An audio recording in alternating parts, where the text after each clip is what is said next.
Hey y'all, Rob here with ATX.Legal, and today we're going to be talking about what to expect for a typical personal injury lawsuit, all the way from before filing to the resolution of the case. So let's just get into it. Now, before filing your claim, it's important to gather some information and just get prepared for filing. That's going to include gathering all your medical records and going over those. If there's a crash report or some other report detailing the incident, it's important to get that, as well as talking to witnesses who are there on the scene, or anybody else that you can talk to who can help you understand your case. Sometimes that means talking to medical experts who can evaluate you or your records and let you know their opinion on what the case is worth, because you want to have a good idea of what the case is worth even before you file. Now, at this stage before filing, it is possible to go and try to negotiate a settlement with the other party, whether that's an insurance company or some other third party. But I've found often you're not going to get those best offers that you will get if you file the case. So often it's good to skip that negotiation step until you've actually filed the case, because sometimes you're just not going to get anywhere until that actual lawsuit has been filed. Once you've done that and you're ready to file, your attorney will file a petition, and this will be filed either in a federal court, state court. Talk to your attorney and try to understand where the best place is to file. Sometimes you're limited to a single court where you have to file, but other times you have a choice. And the petition's just going to lay out your claim. It's going to talk about some of the facts of the case. It won't go into every single fact. It won't always have a detailed account of what happened, but it will lay out the basics of why you're entitled to relief, as well as some other jurisdictional requirements that are required by the court. Now, once it's filed with the court, and that does require a filing fee, the petition needs to be served on all the parties. So if it's an insurance company, it needs to be served on them. If it's an individual or a company, the lawsuit needs to be served. And that just means you hire a process server, and that you've probably seen in the movies.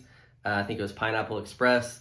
He comes up, he hands you the papers, says you've been served. They have to get that notice still. It's not enough that you just email them the lawsuit, or even if they're aware of the lawsuit, you still need to serve them properly before the court is going to actually allow your case to go forward. Now, once they've been served, they have a set amount of time to respond, usually 20 days or so, and they'll typically respond with a general denial. And that doesn't mean that they're going to be denying it all the way through. It's just a formal response saying that they've received the petition and that they are going to show up to defend themselves.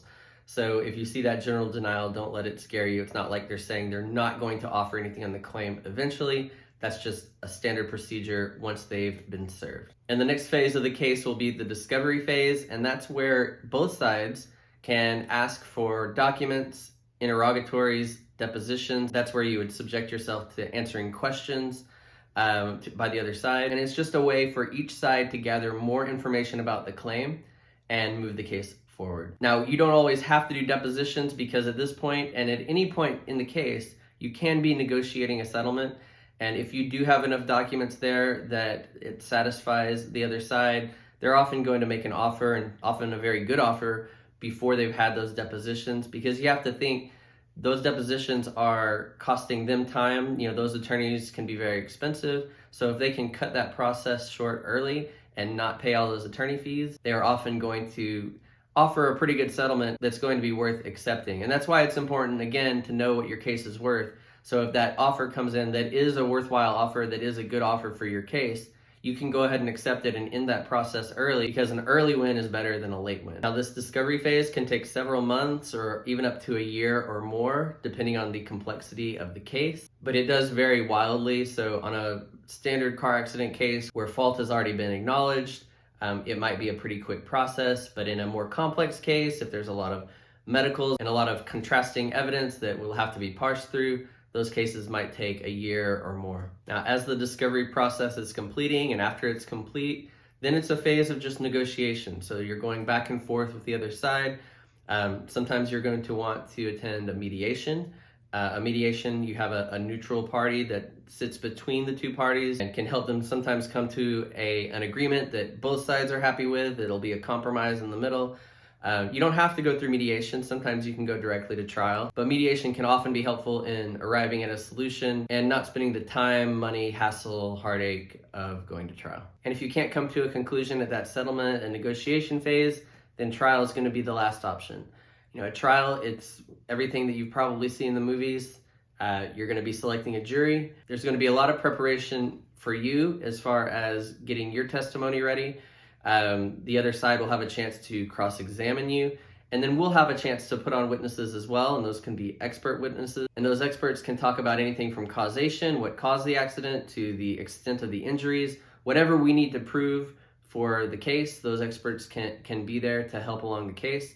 And the other side can put up their experts as well, so we have to be ready to cross-examine their witnesses. It can be a pretty lengthy process. It can be a stressful process because the outcome can depend on the whims of the jury, so you don't always know what the result will be until the very end.